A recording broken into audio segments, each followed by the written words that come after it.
Nice eyebrows. What about lips? What the hell? Yeah, those look nice too. Those are Zoom filters. Nice. Zoom filters. I love it. You know.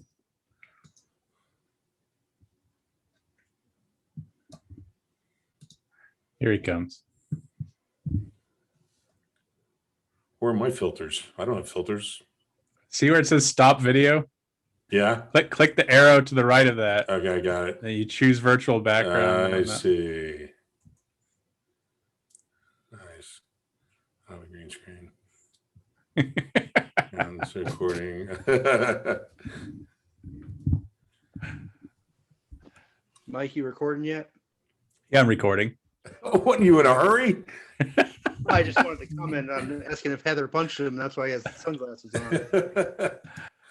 It's called a filter, man. Get with the times. See, you know, Filter, I can make man. this. Okay, I remember the filters.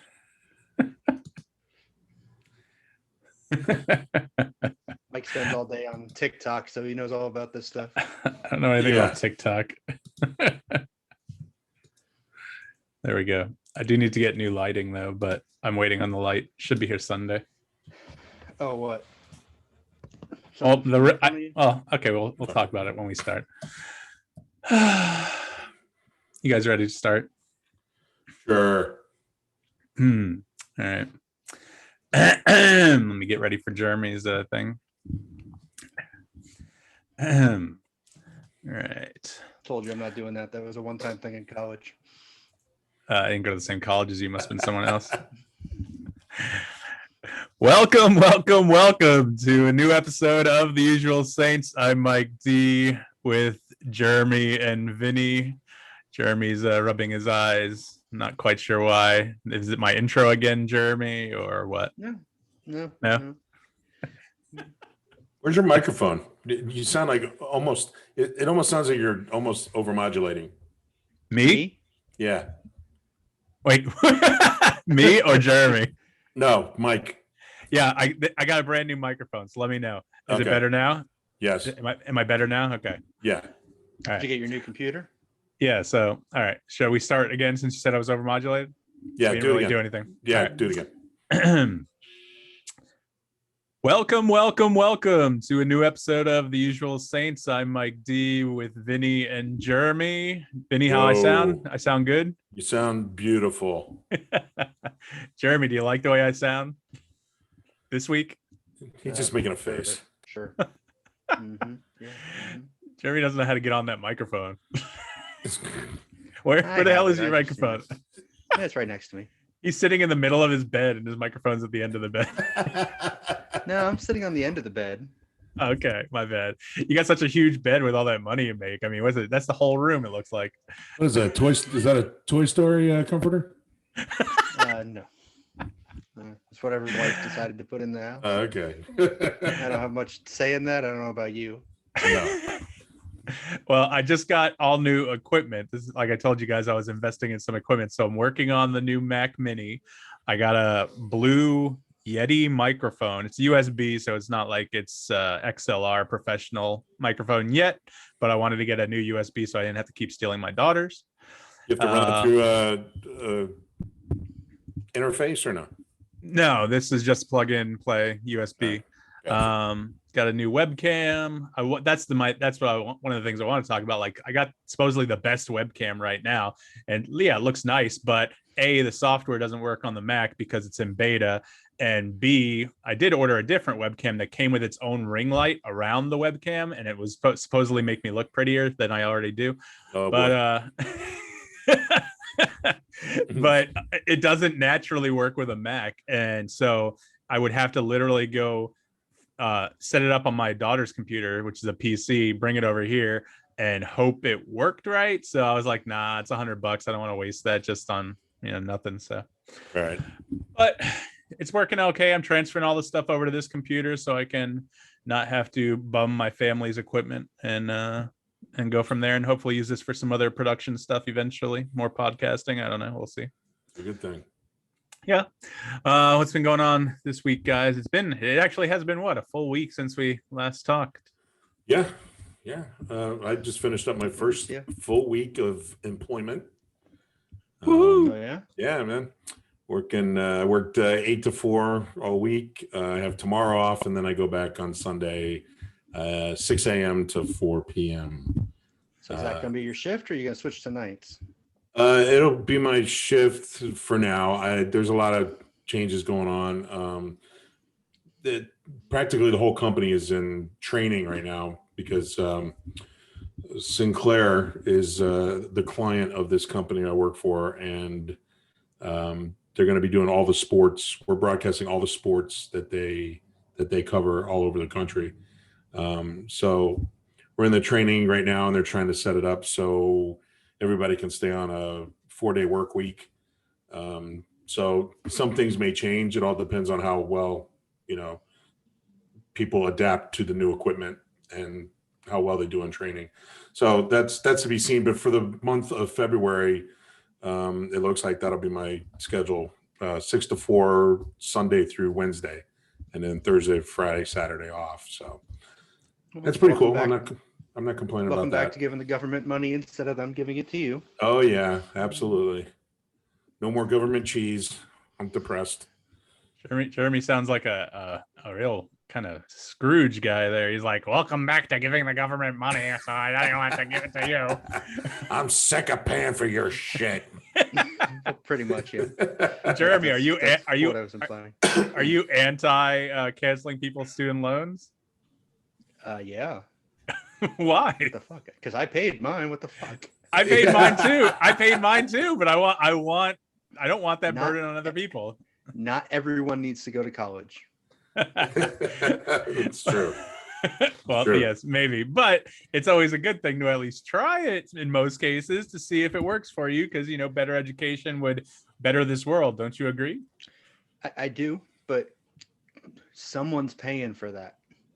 Yeah. If it's not them, it's us. That's not a debt neutral thing. The tax money's going to pay that. It's coming from somewhere. And they're not going to take it from any other programs, so it's going to be out of your paycheck. Just tax Amazon 1% of their total earnings. You'd be good. Yeah, I'm sure. Speaking of that, I don't even know much about it. Did you guys read any articles on Jeff Bezos and stepping down? I know he's stepping down from CEO to become executive chair or something like that. So, I mean, does that mean anything? Board, yeah, I mean, he's still Jeff Bezos.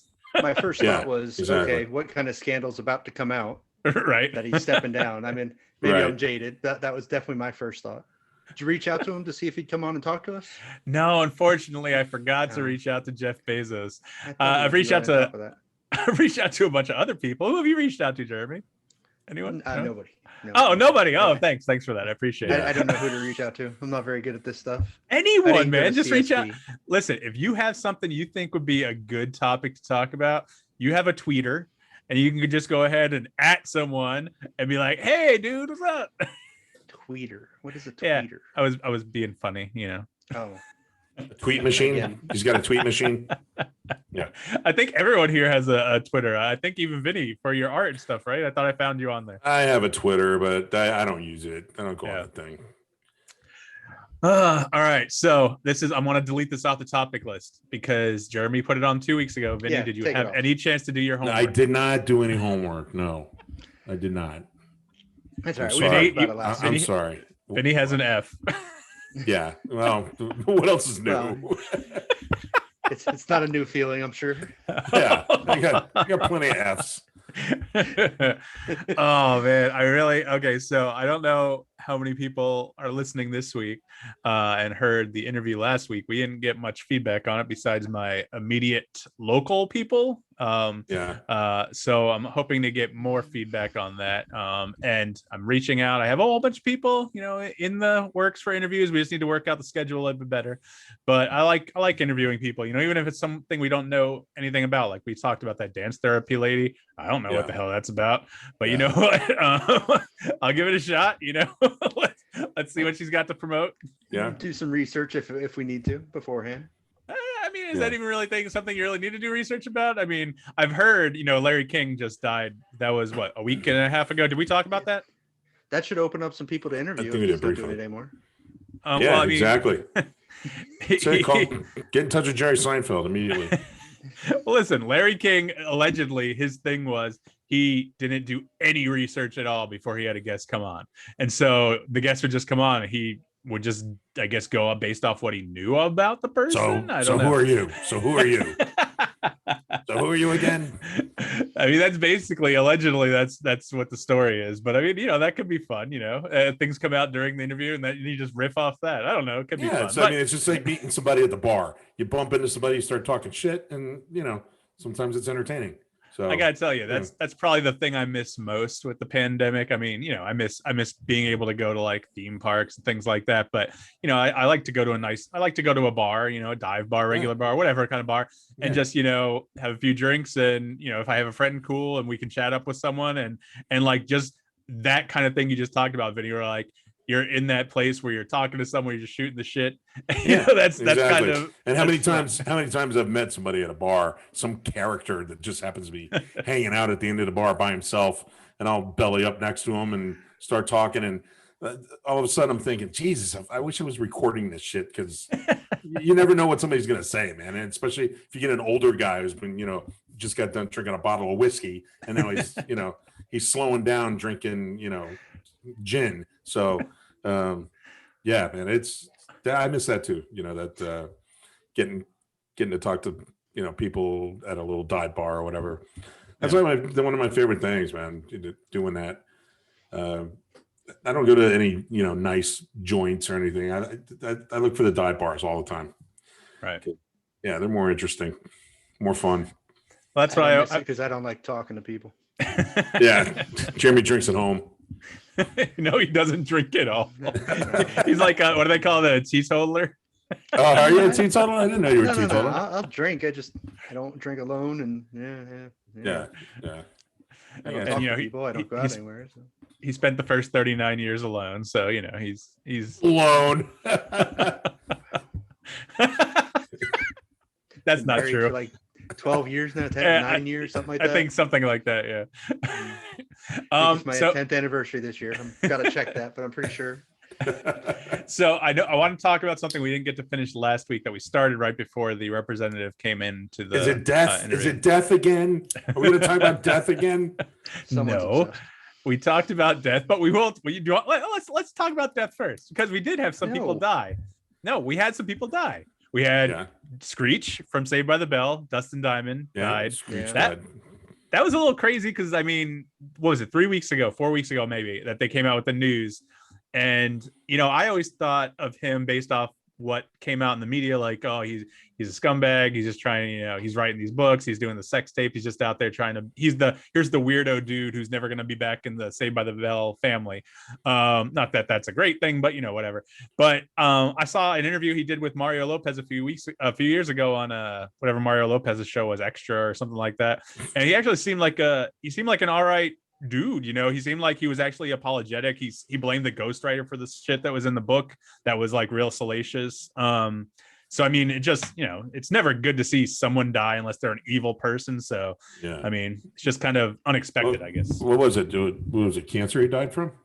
Yeah, he had lung cancer. I mean, I don't know enough about him to know if he was like ever like a heavy smoker or something, but I mean, it was just, I feel like it was just a sudden thing. Yeah. Well, you don't have to be a heavy smoker to get lung cancer. Of course. So you can tell he wasn't forgiven by the cast, since there wasn't a lot of outpouring of, sadness and, oh, we're going to miss him. And he apparently was not forgiven by the rest of the cast. Right. No, after he died, they put stuff on Instagram. I saw one from Tiffany Amber Thiessen, Mark Paul Gosselaar, Mario Lopez, and Lark Voorhees. I think the only one I didn't see was Belding. Is he dead? But he might be dead. What about the other one? Elizabeth Berkley. Showgirls. Yeah, exactly. No, I didn't. That's the only one I didn't see, but I don't know if she has a heavy social media presence. But they all said words about him. They all seem, bummed that he was gone. I mean, Lark Voorhees, when the reboot came out a few months ago or whatever, I remember seeing an interview with her saying that she was hoping that he'd find a way onto the show, but she thought it was about money. Who knows if that's true or not? I mean, this guy wasn't doing any acting at all that I can recall. So I mean, if it was about that and not a health thing or not some kind of mental health thing, I don't know. But Yeah. So do you know, was he much younger than the rest of the cast? Because they said he was 44. Yeah, he was And I would have 44. thought everybody else must be closer to 50. Yeah, I mean, I feel like he was probably Mhm. a little younger. I mean, if you look at the show, he always looks a little younger, I think, than all the other characters. Yeah, he Especially does. like those first few seasons. Yeah. So that definitely might have contributed to them not being so close to him. Yeah, definitely true. Yeah, probably. Were you guys? I mean, Jeremy, I think you were. Were you guys big fans of Saved by the Bell, or did you watch occasionally? Oh Or... yeah, Kelly Kapowski for the win. Yeah, man. That's right. I used to have it on every morning as I got dressed to go to work. What were you doing at the time, Vinny? I was working in a paint store. Oh, paint store. Okay. Oh yeah. Wasn't sure if that was the same. How long did you do that? I know when I met you in 2007. Were you doing that 20 years or something? Yeah, I started in 87, 86, Okay. 87. Okay. And yeah. All right. I mean, I can't remember the first, I don't know if it was a pilot episode of the first season where it was called something else. It was called The Teacher's Name rather than Saved by the Bell. Miss Bliss. Something about Miss Bliss. Yes. So I don't remember. I remember who it was. That was the Parent Trap lady. What's her name? Haley Mills or whatever. Yeah, she was the teacher, and then they focused it more on the kids. And I think that's probably the smart move. I mean, that show, I mean, I don't remember plot specifics or anything like that, but I have fond memories of watching the show. And like when they went to the beach house, to work at the club, and what's her name? Leah Remini was Who was a love interest. Yeah. Love interest for Paul Gosselin. Yeah. Yeah. So I mean, and then I even watched the college years. I didn't watch. I think there was something else. When I think Belding, they went back to the school. Did they do a soft reboot or something? Okay. Yeah, I didn't watch they that did one. It didn't work out well. Okay. So I didn't watch that one, and I haven't watched the new one yet. Anyone watch the new one? No, I think it has Mario Lopez and Elizabeth Berkley on it though. Yeah, I think my question is, when Leah Remini was doing that show, was she a Scientologist then? Yeah. I think she was most of her life. Yeah. Yeah, she was in it from a young age. Yeah, that's what I figured. I just looked, by the way, and everyone was at least 2 years, and most of them were about 4 years older than Screech. So at that age, when they were filming that show, that's a huge age gap. Yeah. Plus, there were the other actors on there were acting elsewhere. He wasn't doing shit except Saved by the Bell. Yeah. And then you didn't see him doing anything until he did that boxing thing. Remember that? What about debacle? Celebrity boxing. Celebrity boxing. Oh my god. What about Saved by the Smell? You didn't watch that? Saved by the Smell. That was the name of his. Was that a parody? No, that was the name of sex tape. That was literally the name of it.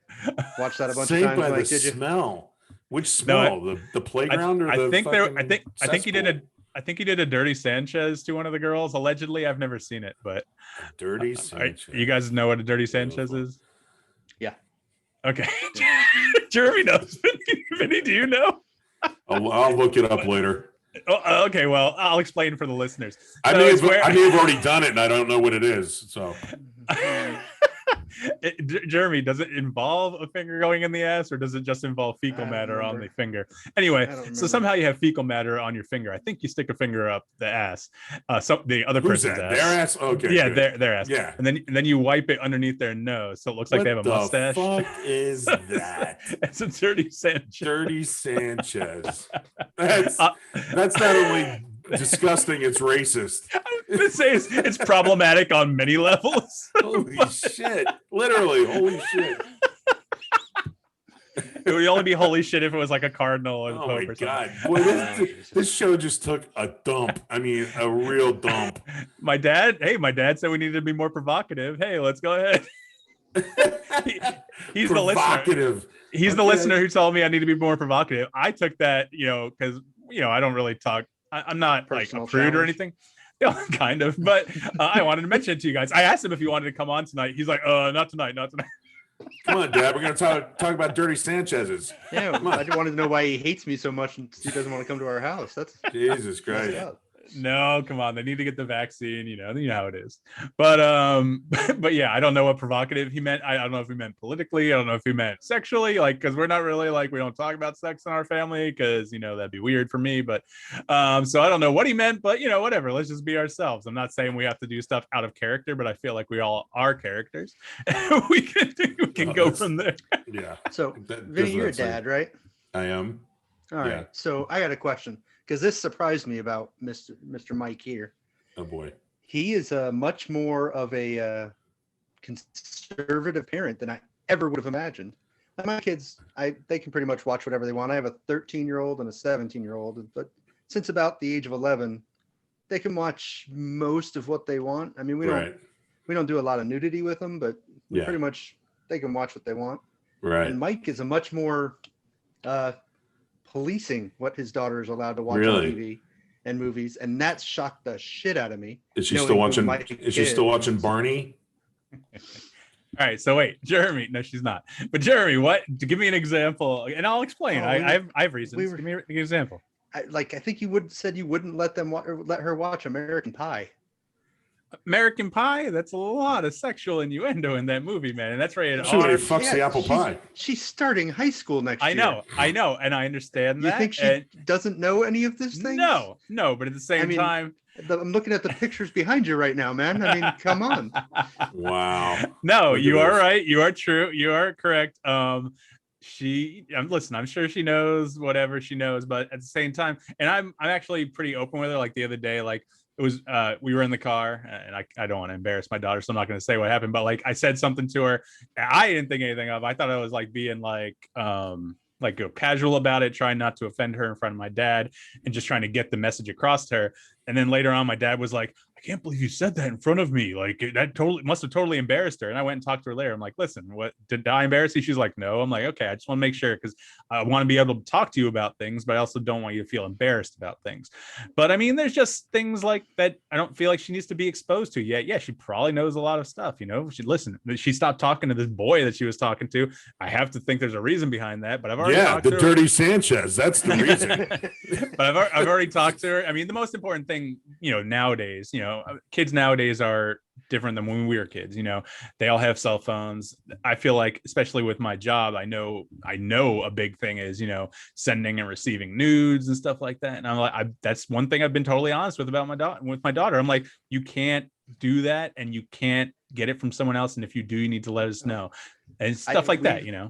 We definitely sat both of our kids down as soon as they had a cell phone. Hey, here's the deal. The cell phone's in our name. Any pictures you take of yourself are illegal. You're breaking the law taking them. You're breaking the law sending them. You're breaking the law. The person that receives them is breaking the law. And if they send them to you, my name is on that phone. I'm somehow breaking the law if it's on your phone under my name. Do not send that shit. Do not look at that shit. Do not, look at 18 is the age that shit is, And then, the cardinal rule is don't put your face in the pic. You're going to send a dick pic. Just keep your face out of it. Yeah, keep your face out of it, right? I know Vinny and Mike, you both learned that lesson the hard way. I usually dress my dick up before I take a picture of it. I'm not an animal, okay? I'm not an animal. But I mean, that's a conversation you have to have with a kid now. It's crazy. I mean, It is. And obviously, that's not something I had to worry about as a kid. No. And I mean, I remember sneaking, like, I had a thing of Playboys behind a dresser in my room from when I was when I moved down here, 11, 12, 13, and like that was the thing, I remember a lot of stuff about my childhood with in regards to coming into my own sexuality and everything. But at the same time, like back to your point, Jeremy, I just feel like I'm trying to be as protective as possible. Like, it's weird though. America is a lot different than Europe from what I hear. Like in Europe, they're much more free with their sexuality and much more limited on their violence.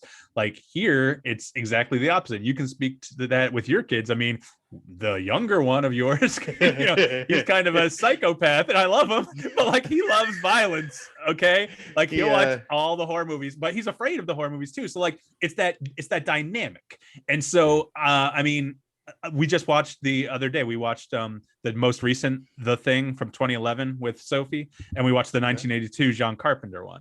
And so we check on the parents, guys. We just check to make sure there's not too much inappropriate language, not too much, no nudity, hopefully, that kind of thing. Like, I understand. Inappropriate language. I'm pretty sure you were the first person to curse around either one of my kids. Oh God, yeah. Oh, I'm sure I was. The language thing, yeah. What the hell? Language thing I didn't care about that much because she heard it a lot, at home between me and her mom and whatever. But she never used that language, so it was a thing. Like, it's something that you don't do. It's just one of the things, one of the many things you tell your kids not to do.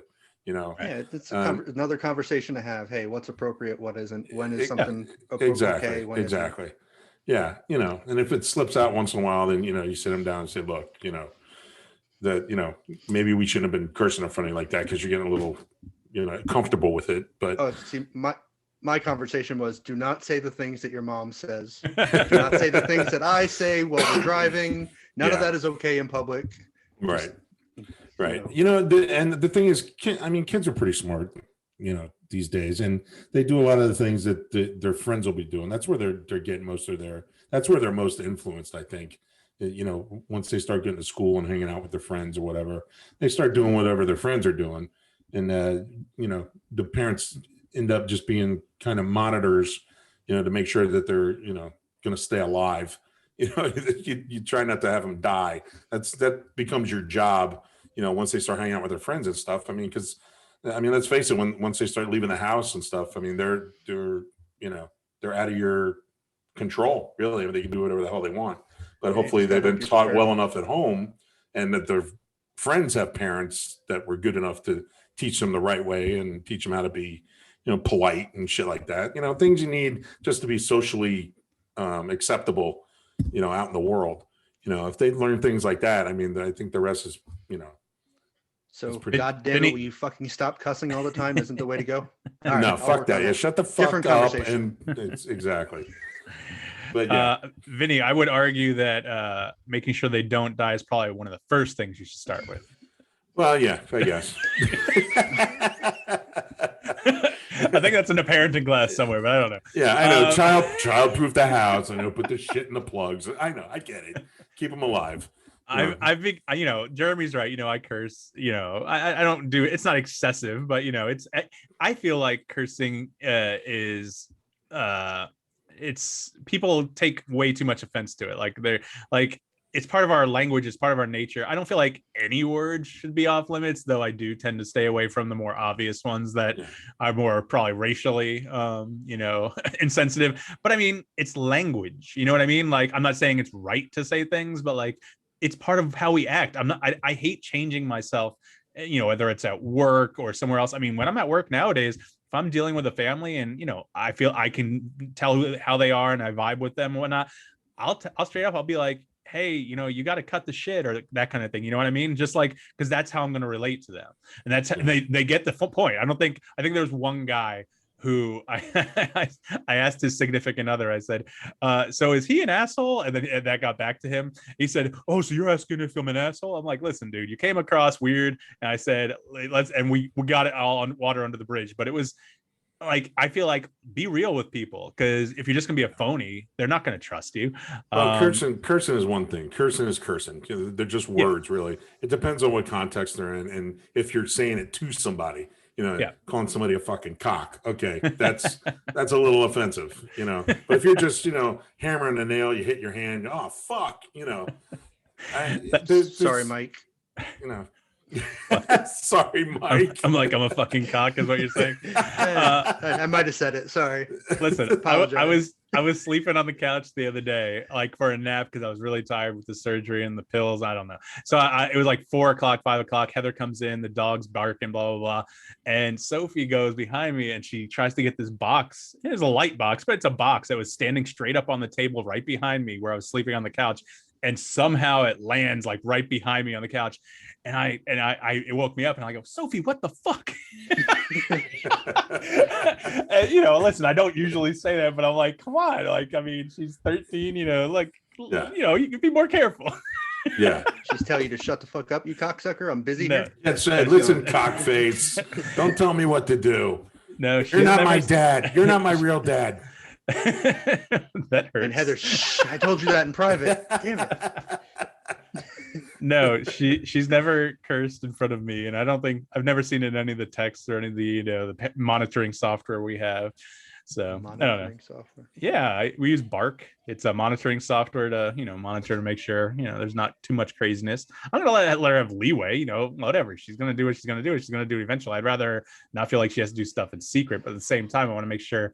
But it's more like the other people, the unknowns that I don't know outside of this house, whether it's her friends or these boys, because I know how boys are. At 13 years old, I was a 13-year-old boy. You buy a gun yet? No, I'm not a big gun fan. Yeah, but you're saying she's talking to boys. I'm thinking about buying a gun to be. I'm just saying. Yeah, exactly. You are the Godfather. So. That's what I'm saying. No, I mean, listen, I got other ways to, put fear into them or bury a body or something. So it's fine. Yeah. Let me show you. Come here. Let me show you how many shovels I have. Pick one up. You're gonna dig the hole. So I mean, that's where I'm at with the parent thing. Yeah, I mean, I understand what you're saying, Jeremy, but each person's gonna be a little different from the way they were raised. So who knows? Yeah. But let's see. So we were talking about that. So we talked about Screech. The other one who just died today. Did you guys hear the news? Christopher Plummer. Yeah. I've never seen Sound of Music, so that's not how I know. Are you him. kidding? No. How have you never seen Sound of Music? Come on. I know. Just being a film fan, man. How the hell have you? I know. Yeah, really. Heather loves it. But I've never watched it. I'm not against watching it. I've just never gotten around to watching it. How I know him is Dragnet from 1987 with Dan Aykroyd and Tom Hanks. Are you serious? Yes.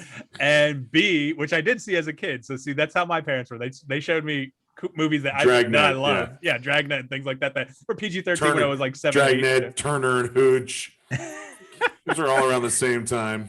The other one is he was in, what was it, Star Trek? What was it, 6? He was the Klingon with the iPad. Oh, right. That's right. He was. Yeah. I mean, that's how I know him. And plus, he's been in a ton of movies since then. But that's my memories of him. I never knew him when he was that. I mean, that was what 50, 60 years ago. So he was in his 30s then. Maybe early 40s. Yeah. I can't believe you haven't seen Sound of Music though. You're still on that. I know. I'll watch it. Yes. What, you want me to give you some homework? Hurry up. Okay, I'll stop and I'll go watch it now. We can reconvene in a few hours. Speaking of the movie's going too back long. to kind of both of these, do you remember what your first R-rated movie was? Either one of you? I got mine. Wow, that's a good question. So mine was Boomerang in 1992. So I would have been 12, maybe. Boomerang. 13. You talking about the Eddie Murphy movie? Yeah. Wow. Rated R. I feel like a nipple. I feel like there had to be an R-rated movie that I watched when I was a kid. Mine was I think The Godfather. I think closely followed by Good Morning Vietnam. Yeah. See, I saw Good Morning Vietnam when I was a kid then. So because I saw it like when it came on video, so the late 80s. So that was one of my first ones. I also remember seeing a movie called, I think it was called The Unnamable. So my mom, it's a horror movie. My mom must have put me and my brother in the living room up in New York. And I think she told us something like to the effect of, if there's something that you guys shouldn't be watching in this, let me know. then there's of course nudity in this movie with like this monster changing shape into this woman. And so like, I think we did let her know after the fact, but we thought it was funny. I take it back. Good Morning Vietnam would have been my first one. Yeah. Boomerang was my first R-rated movie out of theater. Oh yeah. I got in at 12, but I think mine was actually Saturday Night Fever. I think that was the first one because it was R. Yeah, no, it was. Yeah. What about Godfather came out in 72? Well, did you see that when it came out or no? No. See, that's just it. I saw it after the fact. I was only 8 years old. I was only 8 years old. The first one you saw color or black and white? Easy. It was silent. It was a silent film. Did you see Midnight Cowboy when it came out, Vinnie? You were what, 4? No, I didn't. Of course, I didn't see it when it came out, but yeah, I've seen it. That was rated X at the time. That's crazy. Yeah, it was at one point, and then they changed it. I know. And that, I think, was Bonnie and Clyde rated X too because of the violence, the extreme violence, or am I thinking of a different movie? I know not Magnificent Seven, The Wild Bunch was rated X because of the violence. I watch it now. Yeah, it's violent, but it's I don't know. It's not Commando violent or Commando. John Wick. John Wick yeah. violent. Oh my God. Yeah, exactly. John Wick. Holy shit. It is amazing how our society has gone that way with violence is fine, but sexual content is still taboo. Oh shit. I think that's just a function of society. I mean, you look at all these, and I don't think Jeremy's going to get offended when I say this, but you look at all these nut jobs that are so, oh, you're taking away my rights, you're taking away my guns, and like we're a violence-driven society. But when it comes to sex, oh no, keep that away, keep that out of my church, keep that out of here, blah blah blah. So I mean, I just want the government out of all of it, but that's just me. I know you're a libertarian. We're finding out from this show, I guess. He's coming out on the show. I always thought Jeremy was much more hardcore, Republican, but hey, we found neutral ground on some issues, but we usually don't. Fiscally, I'm a Republican. Yeah. Socially, not so much. I should be fiscally a Republican. All the money I'm putting into the show, I don't know. Do I take it out of my taxes, or how does this work? Good luck with that. I got no ideas on tax laws. You can claim it, but I don't know how much you're going to get for it. I'm a sole proprietor LLC, so I need to figure out. If you're an LLC, it's a whole different tax thing, man. You can claim but I'm a sole proprietor, so apparently I don't have to file a separately thing. It just goes into mine. So if I'm paying for this stuff and not making money, I think that means I get more back. Maybe. Why don't you try to get us an interview with an accountant and we can ask? That would be. That's actually a good idea. I'll look into that. I'll look into a local one. No, for real. I'll look into a local one. But then they're probably going to want me to give them my business, and I'm like, hey. Oh, they'll give you some guy from H&R Block whose name is Seymour, who does taxes every year during April, and he'll be the interview. Yes, I do like socks. My socks are very comfortable, and I like plaid shirts, and my wife makes good tea, and I think we could make anyone interesting in some facet. If things start taking a downturn for any point, even if one of these interviews we want to get, even if it went south, I feel like, not that we have to go crazy on it, but we can go in a totally different direction and ask him something else that's not related to whatever we're trying to interview him about, just to make him interesting or get something out of him. Because that's how most of the best interviews work anyway. You get people comfortable maybe with what they're talking about, what they know about. You don't, you make sure they know you're not going to try to pull any surprises. And I'm not saying pull surprises, but like you can get stuff out of them that they might not otherwise talk about. You don't give them a list of talking points. That's why, that one interview we talked about that they were like, oh, hey, you should probably narrow it down to one topic. And I'm like, I get that. But at the same time, that seems like a little pre-planned, and that's not what we're about. We're a talk show basically. So I don't want to limit myself. But we just spent 15 minutes talking about something that wasn't even on our list of things. I know. We want to talk about. Exactly. You never know where you're going to go. That's the whole thing. I mean, that's the whole thing. That's the way it should be, really. I mean, my bad. But I remember working right before I started working for PBF over there with you, Mike. I did a little stint of AM radio, and during one of the morning shows, it's one of these AM radios you could just pay a little bit of money and you could actually get airtime. So we ended up getting this dentist that would come in, and turns out we found out he lived in his car because he pulled up in his car one day and it was full of clothes and small appliances and all kinds of shit. So exactly.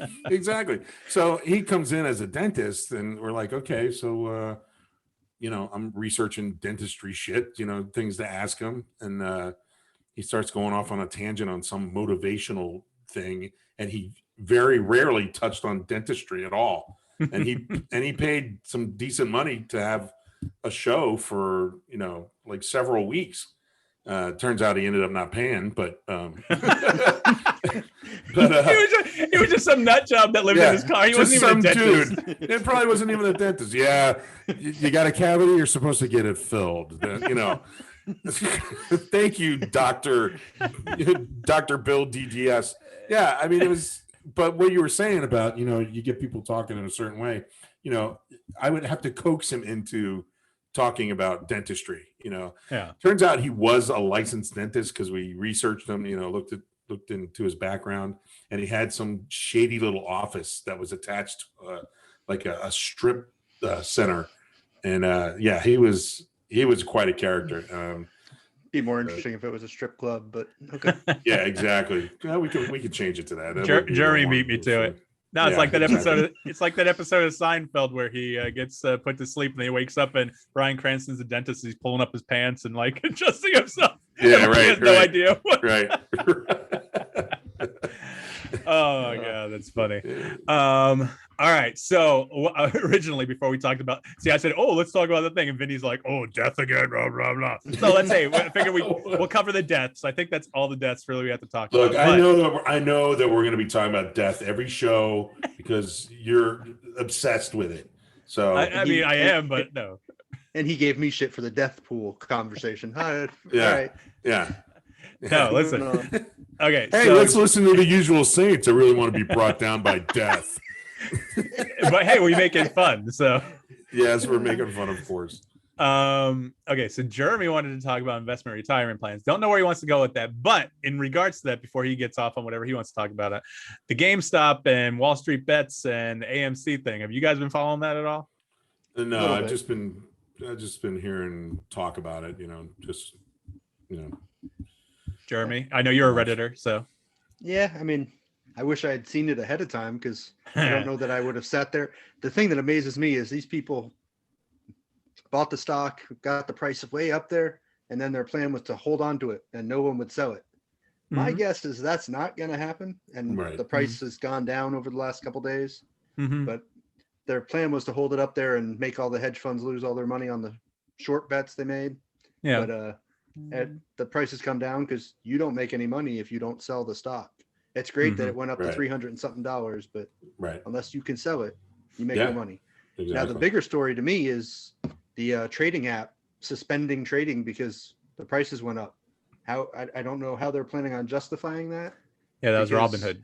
Yeah, I'm sorry, hedge funds are losing money, but that's no reason to stop people from trading the stock. I mean, if people are willing to buy it legally, why are you stopping them? What the hell? Yeah, I mean, I think something's going to come of that, but their whole thing, and I don't think it's been talked about by them, is allegedly, according to the rumors, they were going to be out of money. And so they had to find more money, and somehow they found $1 billion by the next day or whatever. And so they started releasing some shares to be traded again. The reason I want to talk about this is I got in on this a little late, and I actually bought 2 shares of GameStop, but I bought it high. So did you lose some money? I lost some money. I bought it at like 350, 370, and now it's like at 80 or 90. So I only bought 2 shares. So I mean, I'm not use Robinhood. Oh, okay. So if there's a class action lawsuit, I could be like, oh, I should have been able to buy more. You know what I mean? But I don't know if that would ever happen. I'm a little bummed, but I'm also not selling. I bought it high. I'm stupid, so I want to see if it does anything. And if it doesn't do anything, whatever, it'll just be something that's in my investment portfolio. But I mean, what do you guys think of the power of, people, the little people, quote unquote, to get on Reddit and put their minds to it, put their money to it when what stock was 10, 20 bucks, whatever it was. And some of them become millionaires if they sold. But Jeremy's right. A lot of them, if you look at this Wall Street Bets Reddit forum, everyone's saying, they're saying diamond hands, hold, don't sell. That's their thing, and that's their whole thing. But we'll see if that actually comes to fruition. I would love it to, if I can get my 2 shares and somehow eventually their whole thing was, it'll get to 40,000. It'll never get to 40,000. No, they had shit like that. You get a lot of inexperienced people buying stocks simply because someone else is buying it and they heard it was a good idea. That's my theory is once you've heard about it, it's already too late to make the real money. Exactly. No, if it's making news as big as it has now, it's over. It's too late. Yeah. So I got a 401k through work, so that's kind of my retirement. But recently I started investing small amounts of money just to kind of have some extra money on top of that out there. Yeah. And I guess some of the guys at work got real into cryptocurrencies. So I put a few $100s there, and then I put a few $100 or $1,000 into some stocks. And I'm taking wild swings. I'm buying the cheapest thing I can find that's recommended out there. Yeah, in hopes that it'll grow. Yeah. Put $100, I get 500 shares or something. If it goes up to, because it's 20 cents a share. If it goes up to, $5, I just I made a $2,500 off a $100 investment, or I lose $100. Exactly. That's Right. pretty much. I'm No, just that's taking wild swings at shit yeah. right now. I mean, small stuff like that. I mean, you can chip away at things like that, and it makes some decent money. You know. Yeah. So yeah, that's good, man. I didn't know if you guys were investing for retirement or counting on the government. No, I'm trying to buy stock in PBR at a can at a time. So just make sure you recycle them. Get that. Exactly. Get that, what, 5 cents back each can? Yeah, that's right. Georgia, does Georgia pay you for the recycling? No, Georgia don't. Yeah, keep it in the bag. Drive to Jersey. Yeah, drive to Jersey. I got my I had a I should have had a pension plan, but since I used to work for where I work now, and then I quit and took the money out, and then I went back, I can't rejoin the pension plan. So I have to join the investment plan. Yeah, it's a real bummer because the pension plan would have been nice, right? The investment plan. So basically, I'm in a 401k. So I just let them do whatever they're doing with my money. But I also have from my previous jobs, and I couldn't roll it over into my current employer for some reason. So I have a IRA there. And I've been putting $6,000 in a year there and just letting the experts do what they do. It grows a little bit here and there, but I'm hoping, I do put money away. I'm hoping, but I mean, we're not all millionaires like some people in this Zoom chat. So we can't just throw hundreds of thousands of dollars at a working on it. Not there yet. Working on it. And I don't even look rich, do I? Jeremy's talking about buying stocks that are low. He bought like 500 shares of Tesla is what he's talking about, and now he's a millionaire. Tesla's a little late to get in. That's Amazon. Yeah, seems like it's a little late to the party. Yeah. That's great that they're doing well. It's a little late to go buy it. Yeah, those shares are a little expensive. Yeah. Yes. So that's kind of where I'm at. I mean, I hope I'm gonna be okay. I would love to retire early, but I mean, I don't know if it'll ever happen. If I can get everything paid off and somehow live comfortably, great. But if I do what I love, I mean, I don't think that's the case now. No offense to if my employer does find this, I do my job. I do it well, but is it what I love and what I want to do for the rest of my life? Oh, hell no. I mean, shit. Ideally, after my car accident, I was hoping to be set up because a semi hit us and hurt us, and we're damaged physically and mentally. Honestly, I have PTSD still, but I mean, we're damaged for life, scarred for life. But I was hoping to be set up so I could put just open a small little dive bar, make it a Steelers bar, have fun, that kind of thing. It hasn't happened yet. Maybe I'll get there eventually. You could have just said Steelers bar. You didn't have to tell us it was a dive bar. We would have known. Jeremy's talking about that. Jeremy's talking shit because Tom Brady's gonna be playing in the Super Bowl. I guess today, since we'll be releasing this on Sunday. Is that an impression of me? No, it's just a fucking. Okay. That's a fan of Tom That's a Brady fan. Brady fan. Yeah.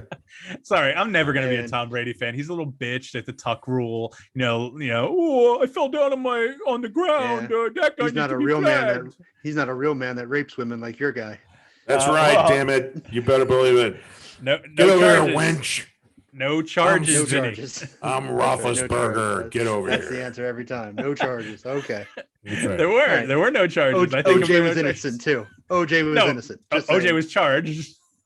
He was innocent though. He was found innocent. He went to trial. Come on. Were there even any civil cases against Roethlisberger? I don't recall anything. Payoffs, I don't know. But... Hopefully, Hopefully, he paid payoffs, them I'm before sure. it got there. Yeah, they were handled out of court. Trust me. And Ben Roethlisberger, if you ever hear this, I'm not saying this is maybe the opinions of the other two guys. I'm a big fan of yours. I'm a big fan. I'm a big fan. Doesn't mean he's not a douche. Yeah, I know.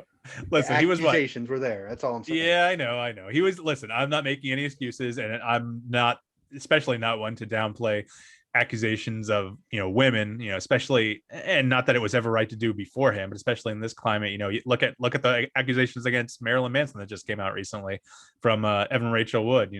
She basically identified him as her, mentally and physically torturing her throughout their relationship and raping her when they were in a relationship. And, is that, these things come out years later because it takes a lot of courage to come out. And, I don't know if it's true, but apparently, 5 or 6 women have come out, and, you can't discount what they say. It's not to say that Marilyn Manson's necessarily guilty, but, if one or two or three or four or five people starts building and building, maybe there's something to that. So yeah, I don't know. No, I agree. Enough people come out about it. You can't just blatantly say no, it didn't happen. Yeah. Plus, we weren't there. I don't know. If somebody accuses somebody of something else, I don't know what the fuck happened. You got to take somebody for their word. Why would she come up, make something up like that? And right. Does she even know these other 5 women, that she could have collaborated with and say, hey, let's fuck this guy and say he raped us, So, But I mean, at this point, are you really fucking Marilyn Manson? I mean, the biggest thing he has going for him now is being a guest star on American Gods on Stars. That's the biggest thing. Like, his label dropped him. Trent Reznor came out against him. Wes Borland, who isn't even relevant anymore, but he was a big guitarist with Limp Bizkit and Marilyn Manson, back in the day. They came out, saying he's an asshole. He's done. He's done. Speaking of people who lost their career this week, did you guys see the country artist? The video of him? I wanted to talk about him. What was his name? Morgan Wallen? Morgan Wallen had the #1 album for like 3 weeks straight, and then this video came out.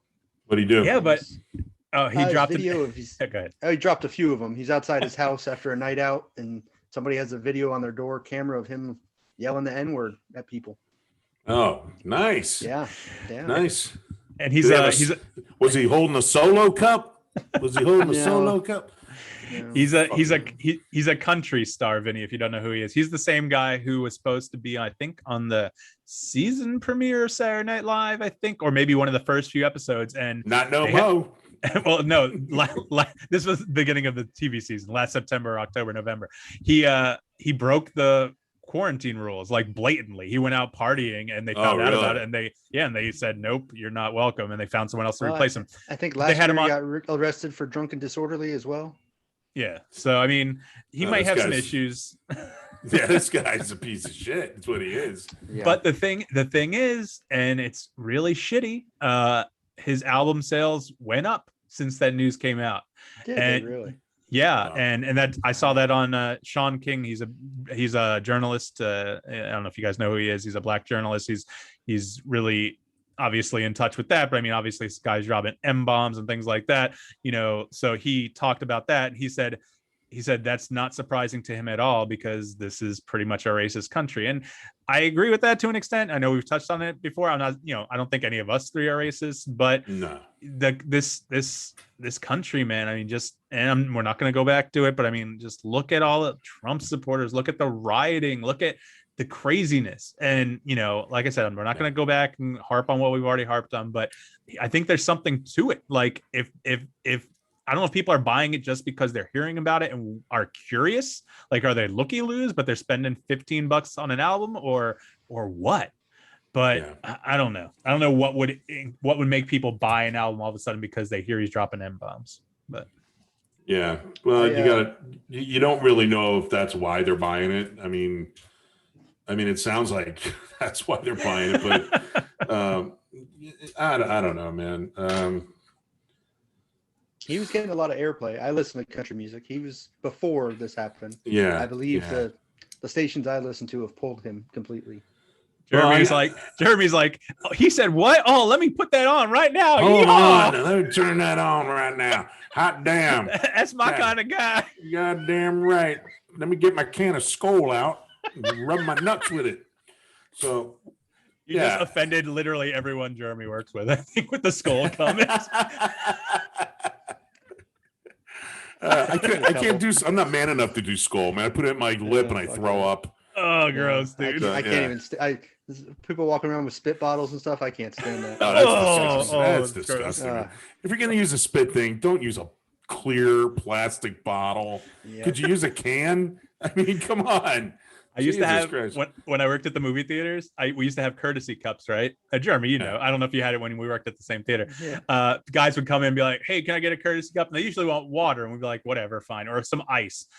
I have a handful at least that I can recall of guys that would ask for a courtesy cup so they can spit their dip in it, while they're in the theater. And you know what? They wouldn't pick it up when they would leave. They just leave it on the floor there. So you go and clean up the theater, and there'd just be cups of spit, gross shit. next to their seats, and they just don't care. Sometimes it'd be spilled, and what do they care? They don't have to clean it up. So that's the kind of people that I associate with that, and that's not going to be all of them, but when I hear someone dips, that's what I associate with, because that's my experience with it. Right. Well, you know what's going to happen, going back to the guy with the N-bombs. I mean, he's done. You know, he's got that reputation now. It doesn't matter if his record sales go up because a bunch of backward-ass country fucks are buying them. But, you know, he's done. You know, his popularity is for shit now, except for with those people. So, well, we'll see what happens. You know, time will tell. Whether it's a short way term back for someone like that. Anyway, back. I mean, it's tough, man. When you do that, look what happened to Kramer. Remember he did the N-bomb thing. You know, he's on stage and he started using the N-word, you know, yelling at people, calling them the N-word and all this kind of shit. And he went on the tour of apologies. You know, he got Al Sharpton and, you know, Jesse Jackson, and, you know, apologized and went on radio and stuff and apologized and everything. Have you seen him again at all, except for, you know, comedians in cars getting coffee with Jerry Seinfeld? I mean, of course, he's going to throw him a bone, but that guy became a pariah. Immediately after that, even after all the apologies and, you know, the tour of sadness, you know. But, you know, I mean, when you say shit like that, I mean, you should pay the price. You should be held accountable. And you know, when you're a star or you're in front of a lot of people like that, you got to have a certain, you know, a certain way of, I don't know. I'm looking for the word. What are you looking for, gravitas or something? Yeah, I don't know. You got to act a certain way when you're in the public eye like that, you know, and to go out and say something like that and then expect to be accepted again as you were before. I mean, I think that's, you know, delusional. I find it interesting that's harder to come back from than maybe beating your wife or your husband. Yeah. Being physically violent to someone. You can come back from that. I agree. Where you can't come back from a racial slur like that. Well, look what happens in the NFL. These guys, slur. Yeah, these guys in the NFL beating their girlfriends and their wives and shit or whatever they do. And, you know, they're still playing ball, you know. They're kids. Yeah, exactly. I mean, I feel like you can say, I mean, I feel like, and I'm not a professional and I don't know that everyone thinks this, but I feel like if you drop in N-bombs that freely, I feel like that people can think that is more of an ingrained thing, and it's not just like an isolated incident. It's not like an addiction. It's not an abuse mentality kind of thing, although it is an abuse mentality because you're abusing someone else by using that language, I guess. Even though I said I think all language should be acceptable, it is because of our society. That's basically what you're doing. When you're talking about physical abuse, again, horrible, not a great thing at all, whether it's women, kids, men, doesn't matter. But I feel like people think there's therapy, there's things like that. Is there therapy to come back from being a racist? I think that maybe that's why it might be harder to come back from. But I mean, it's the same vein as, why is Mel Gibson? Why does he still have a career? You know, the things he said about Jewish people, about black people, the things he said to I think it was his girlfriend at the time, you know, in those voicemails that are still played all over the place that went viral, you know. How does he still have a career? It's amazing to me that some of these politicians who've been around for 40 years or whatever, some of those things they said and did back in the 70s, or some of them even the 60s, but they were still able to stay in Congress for their careers. Some of them are dead now, but some of those guys were around in the 50s when some of these laws and some of these debates were happening, and somehow they survived. I don't know if it's just kind of the fact that the media is 24/7 and everywhere now. It makes a difference that those guys were able to get away with that now. I think it's that. Now. I think it's that, and the climate of the times back then. I mean, I think media has a lot to do with it. The 24/7, the instant, you know, the instant response and the instant news about something. Back then, you know, all you had was 3 networks on TV, and you know. You couldn't find out things, and then again, the media would only let you know what they wanted you to know. Well, and he got caught by a Ring camera. I mean, those didn't exist. Everybody didn't have a phone in their pocket. You can't, you know, you can't get away with as much as you could in the past. Yeah. I mean, But I mean, I think you're talking about, and I don't know if you're referencing him specifically, but the name that comes to mind when the shit you're talking about, Jeremy, is Strom Thurmond. I mean, that dude was what a senator or representative for until what, the 90s, the 2000s. That's I mean, right. That's not like it was that long. Yeah, okay, it was 20, 30 years ago, but in relative history, it wasn't that long ago. People knew that dude was a straight up racist prick, and they kept electing him. And that's why I'm saying, like, that's the country. Yeah. You know what I mean? Yeah. And that just goes back to that issue. So I don't know. I mean, it's like some of those guys, being friends with the leader of the Ku Klux Klan, you can still get away with that somehow if you're a politician. I don't get that at all. Right. I mean, that kind of leads into Marjorie Taylor Greene, which is one of the things, not that she's friends with the KKK thing, but she's also taking pictures with that was Biden who was on stage with him. Anyway, ouch. Marjorie Taylor Greene, the QAnon conspiracy theorist who believes in the frazzle drip and all that kind of stuff. That's the one where I think they Hillary Clinton and Huma Abedin, or the wife of Anthony Weiner, ex-wife now, they would kill kids and drink their blood, and somehow it would drip, and that's why it was frazzle drip. I don't know. So she believed in that, and she believed that the Parkland school shooting was staged, and she believed all this stuff. And thank God the House stripped her of her committee assignments. She's still an elected representative from is it Georgia? I don't know. Is it? Yeah. Okay.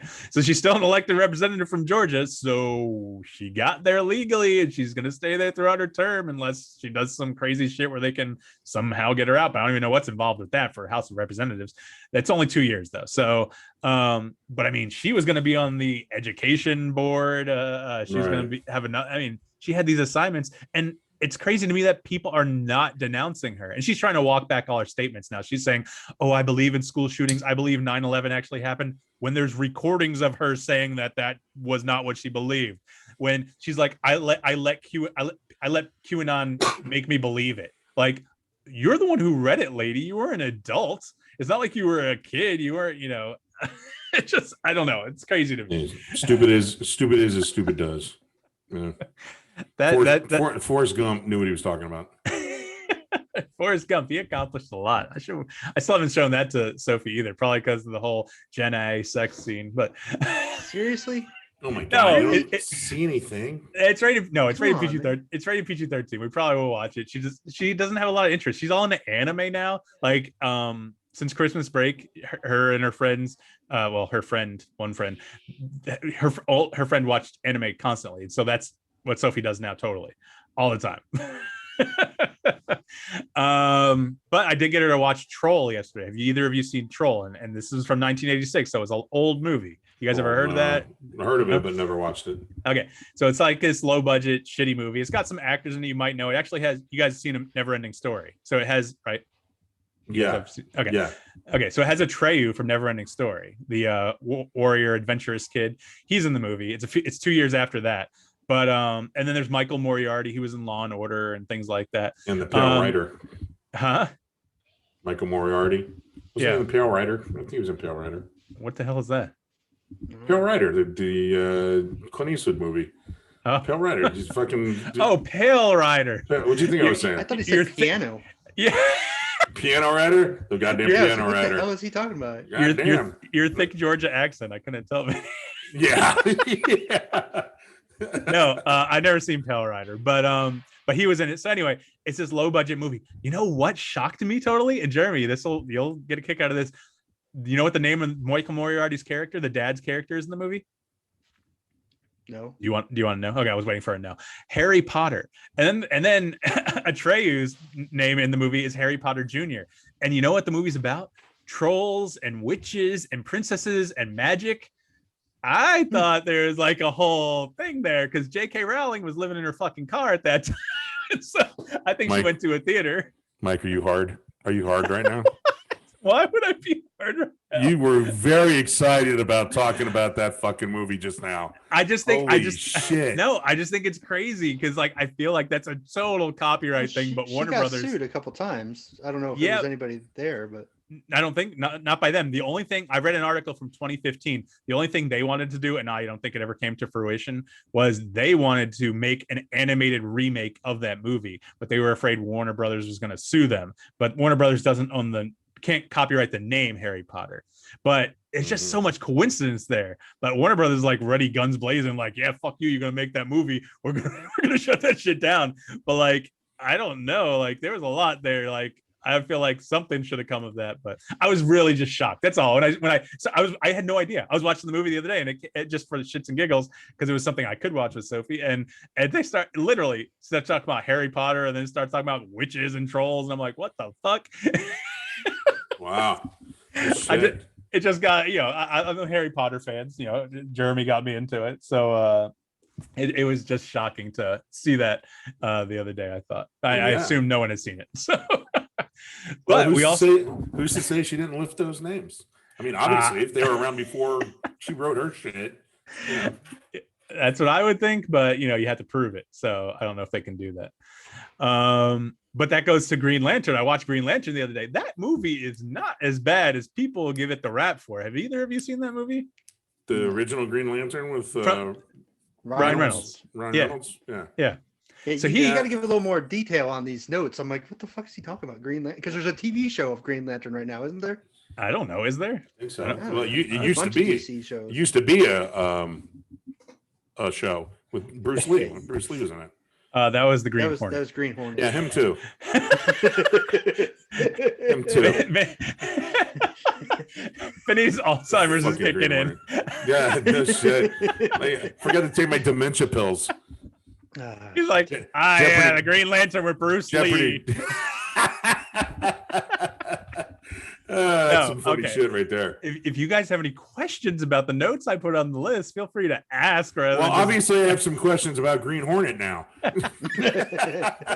Well, no, I've never seen the original, and I've never seen the new ones with what's his name, Seth Rogen. Never saw those either. Yeah, no.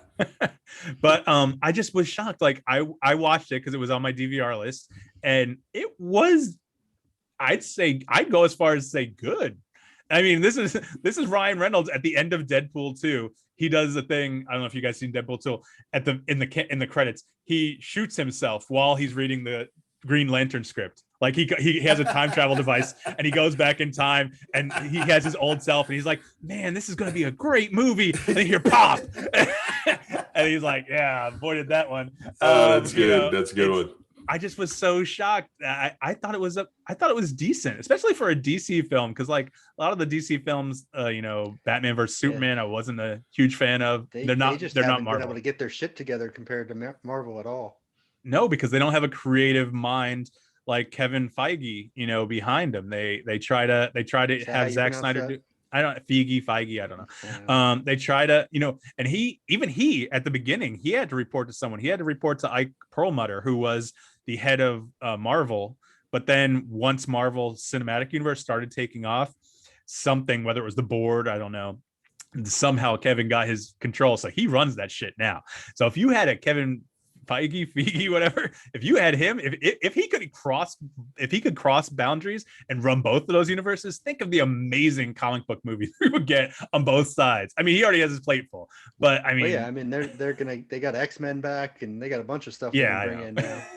Yeah, but I mean, just the shit that's going to get introduced. Yeah, but I mean, this goes back to one of our first episodes, like comic books. I mean, think of how amazing it would be, and I have fond memories of the Christopher Reeve Supermans. I enjoyed to an extent the later Supermans, but I mean, think how amazing like a DC universe run by someone with his mind, Kevin Feige's mind. I mean, think of that. Batman, excluding Nolan's Batmans, because I love Nolan's Batmans, but just need who's the character from Mallrats? Obsessed with shit superhero genitalia. What's the damn it? Oh, Brody. That scene is hilarious. Kevin or Stan Lee just looking at him like, what the fuck is wrong with you, kid? What about the Hulk's dork? Why do the pants get bigger? How does they stay on?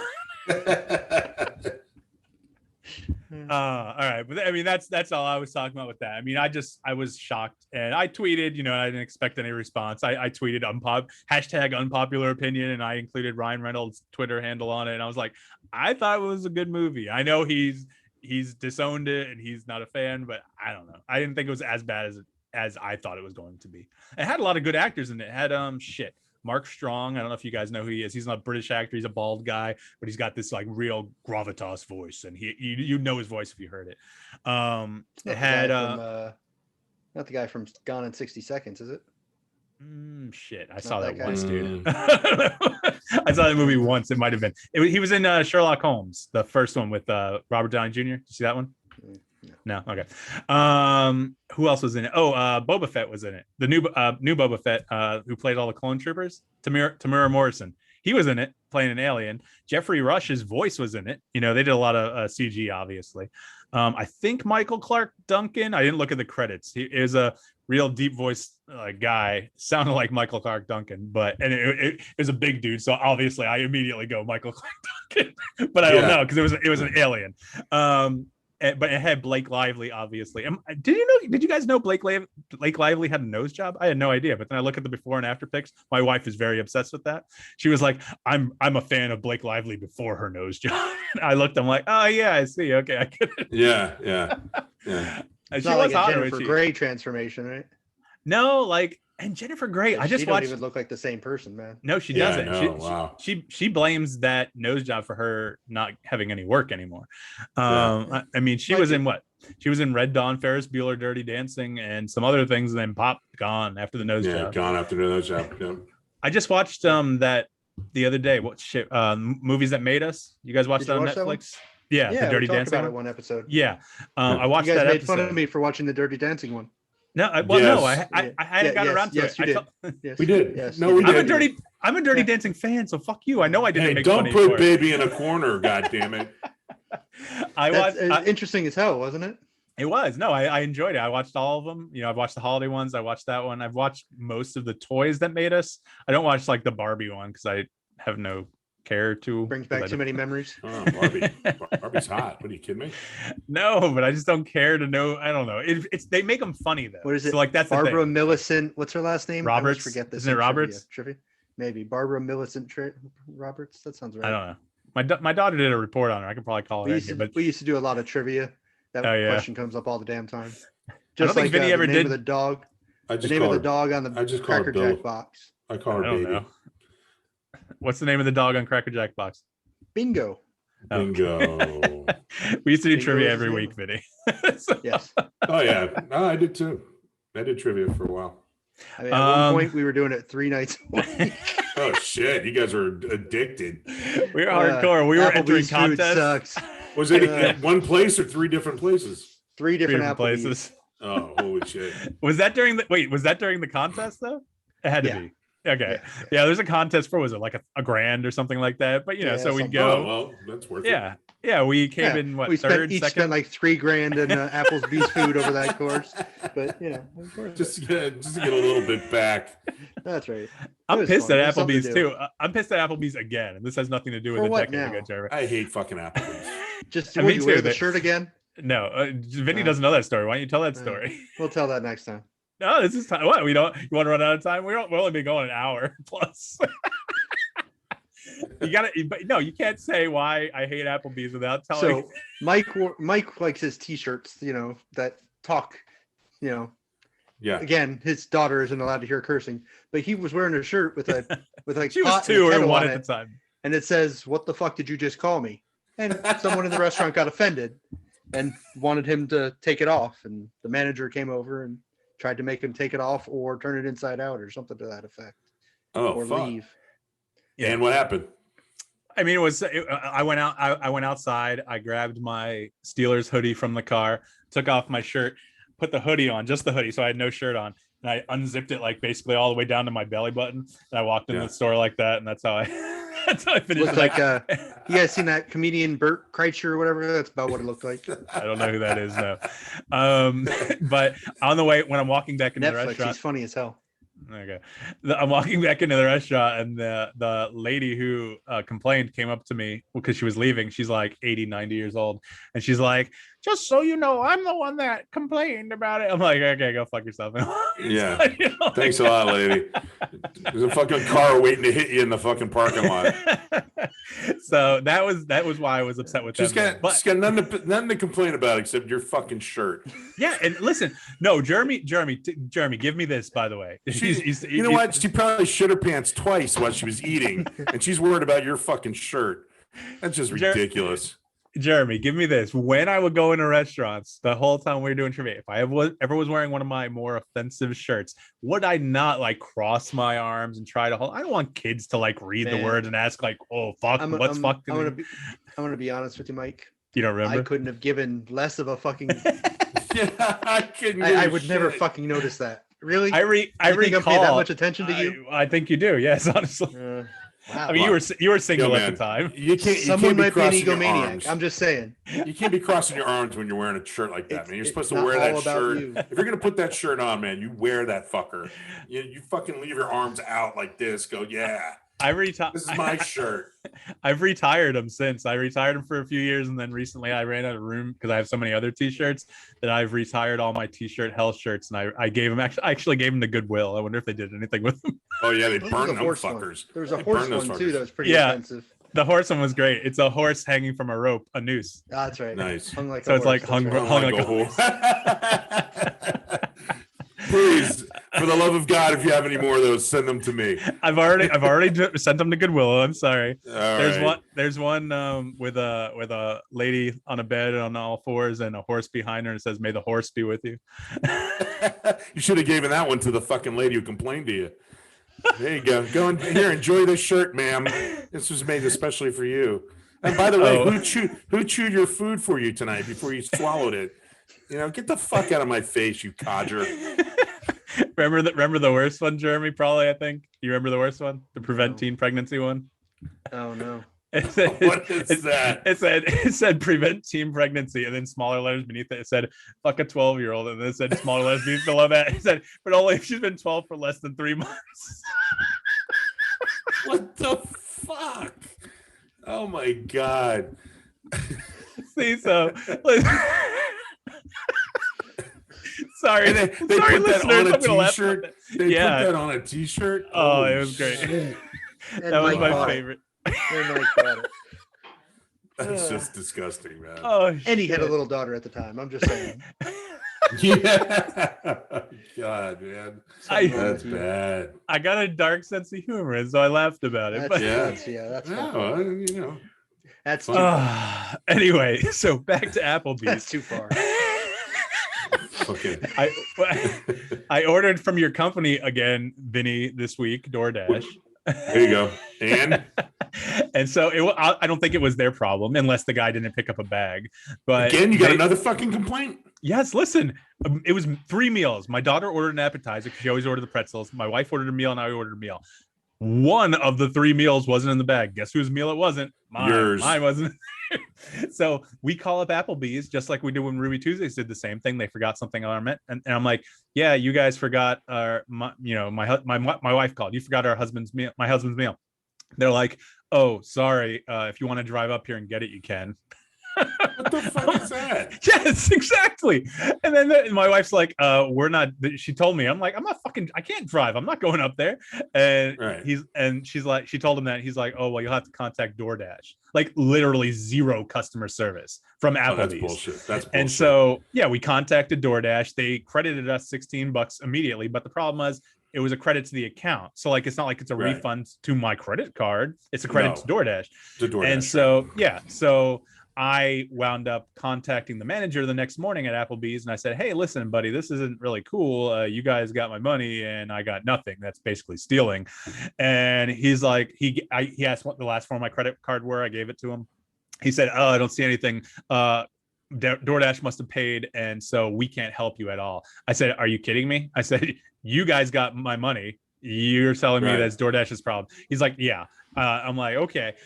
So I gave up on him. So DoorDash I went to probably pays from their account and you pay yes, them. exactly. Right. Yeah. Exactly. So he doesn't have any record of your credit card. Exactly. Right. But the thing is, when that happened at Ruby Tuesdays last week or 2 weeks ago, 3 weeks ago, whatever it was, when they forgot to put cheese on my parents' burgers and they forgot our appetizer, I talked to the manager. The manager was like, listen, I'm sorry. You know, I can do one of two things. I can either comp all your meal when you come in next time. I said, listen, I've been to your Ruby Tuesdays before. You guys aren't social distancing. I know you're not required to because of the stupid governor we have, but I'm not really going to eat at your restaurant right now. And she's like, that's fine. She's like, well, I can also refund your breadsticks that you're missing, but in all honesty, I'd probably just refund your meal. And that's what she did. She literally refunded the whole thing, just basically voided the transaction. I didn't want that. I would have been happy with just getting my credit back, but the manager at the Applebee's just did shit for me. So I called corporate. So I called corporate. I'm like, this isn't really cool. And this manager did nothing. And he said, that's the policy, that he can't do anything. And she's like, oh, well, we'll escalate this to the franchise manager. You should be hearing from them. And by the way, I haven't heard from them. It's been a few days. So you're not going to fucking hear from them. Hey, Vinny, this brings me to another topic that have we decided exactly how we're going to refer to Mike as his female or male Karen character? I mean, is it Chad? Was it Karen or? It's not Karen. It's Chad or Kyle. Which one do we want to go with? Kyle sounds good. Kyle, I'm good with Kyle. Or Kaylee. All right. Can we name Kaylee? I know a Kaylee. She's nice. So all right, let's go with Kyle. I know Kyle. I know Kyle. Kyle. He's a douchebag. So we can have this can be Mike's segment every week. His Kyle segment of the week. Kyle's segment. Kyle, tell us who you got fucked by this week. What Applebee's did you go to this time? Listen, it's gonna be Chili's. He's done Ruby Tuesdays, Applebee's. Chili's is the next logical progression. Chili's is the next progression, right? I hate Chili's. Jeremy knows that. We went to Chili's a few weeks ago, and they wouldn't put two tables together for us because they're like, oh, that would violate our COVID protocols. And then, you know what they did? They sat us at a big 6-person booth in between two other 6-person booths, which were crowded with 8 to 10 people probably at least. And so they were just. The COVID protocol. What COVID protocol? You're sitting us in the middle of this fucking restaurant that's crowded as shit. And so we turned around. We're like, yeah, we're leaving. And I forget where we. Maybe my 13-year-old said no. Maybe you should have worn your pregnancy T-shirt to that event. That would have cleared that whole fucking area out, and you would have had it by yourself. You would have been there by yourself. You, Jeremy, everybody. Again, unfortunately, I gave it to Goodwill. They probably have me on security camera. And Goodwill, they got choppers flying over your house every night. I did hear one the other night. Is he still in his house? Make sure that fucker doesn't go out. Oh my god, dude! All right, that's probably a good spot. That's probably a good spot. I mean, I know we got more stuff to talk about. We could save it for next week. Well, what else was on the list? I mean, Jesus Christ. Well, I mean, if we talked about it, we're going to cover it, and we can probably cover it in a few minutes. We just go. Well, what is it though? I just want to know what they are, just so I can prepare. Don't you have access to the list, Vinny? Yeah, I do. I just don't feel like pressing buttons. I've been pressing buttons all day. I'm fucking done. Oh wait, but speaking of that, Vinny, Sinclair's your client? You don't work for them, right? No, I work for Encompass, and Sinclair's their client. Okay, I hate Sinclair. I work Sinclair owned where you worked, right? Yeah, that was horrible. Right. Yeah, Sinclair's very. Let's not get Vinny fired to week 1. Yeah, exactly. Sinclair's a great company. They are fantastic. A bunch of conservative assholes. Time of your life. Moving on. Escape rooms. Jeremy wanted to talk about. We are doing 2 escape rooms tomorrow. I wish you were here, Vinny. Have you ever done one? My bedroom is I have to escape my room every day. What are you talking about? Escape room. I thought that was just the women. Yeah, just the women. It's like a horror Let's movie. Play a game. Yes. Why is this bolted from this? What the hell? Yeah, they leave and lock me in. Wait, Vinny, you've never done an escape room? No, I've never done one. I've known people that have, and they said they're really great, but I've never participated. They're a good time. Yeah, I'm claustrophobic, man. If I can't get out, something's getting broken. So about the first 40 minutes, me and Mike are real good about making sure the kids are involved because our kids go with us. Yeah. And then after that, me and Mike just say fuck it and do what we can to get the fuck out of the room. Exactly. Yeah. No offense, Jeremy. I guess we could just be totally honest because this is a safe space, right, guys? I can say whatever the fuck I want. Right? Okay. Oh, sure. I only do that when I'm with you and your kids. When it's me and my wife and my kid, I don't do that shit. I get the fuck done as fast as I can. But no, I try to. And I'm not. Listen, Chris and Jeff, good kids, smart kids. I just hate waiting. I hate including. Might be a little impatient. Yes, I am. I'm impatient. I want to get out of there. I want to get the fastest time. I'm competitive. I want to get done. But yeah, we're doing 2 of them tomorrow because one of the local ones is closing. And so we're doing 2 rooms that we haven't done at that location. So we're going to do those. Me and Jeremy and the families. But yeah, I mean, we'll give you an update on it next week.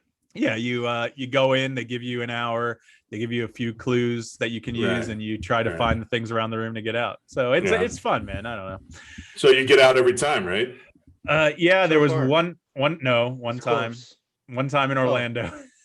One time you couldn't get out? We got out, didn't we? No, was I not with you, or you were there, man? It was that one in the strip mall. It's talking about strip malls again. Not that strip malls are bad, because most of them are in strip malls, but like that one. The carnival. We got to go up to Orlando, go to that other one we went to. I know, you told me about it. I mean, are the rooms big? I mean, how big are the rooms? It depends. It depends. We got in one that was real tiny one time, at least to start. The zombie one. Yeah, that was me and Jeremy were in one side and everyone else was on the other side. Like we tried to give them the benefit of the doubt. It was a mistake. Me and Jeremy should have split up, but me and Jeremy are on one side. We're like, we're done with our part. We're like, guys, what's going on over there? And there's like 7 people in the other room. One of them was my mom, and my mom was like, I need to get out of here. I need to get out of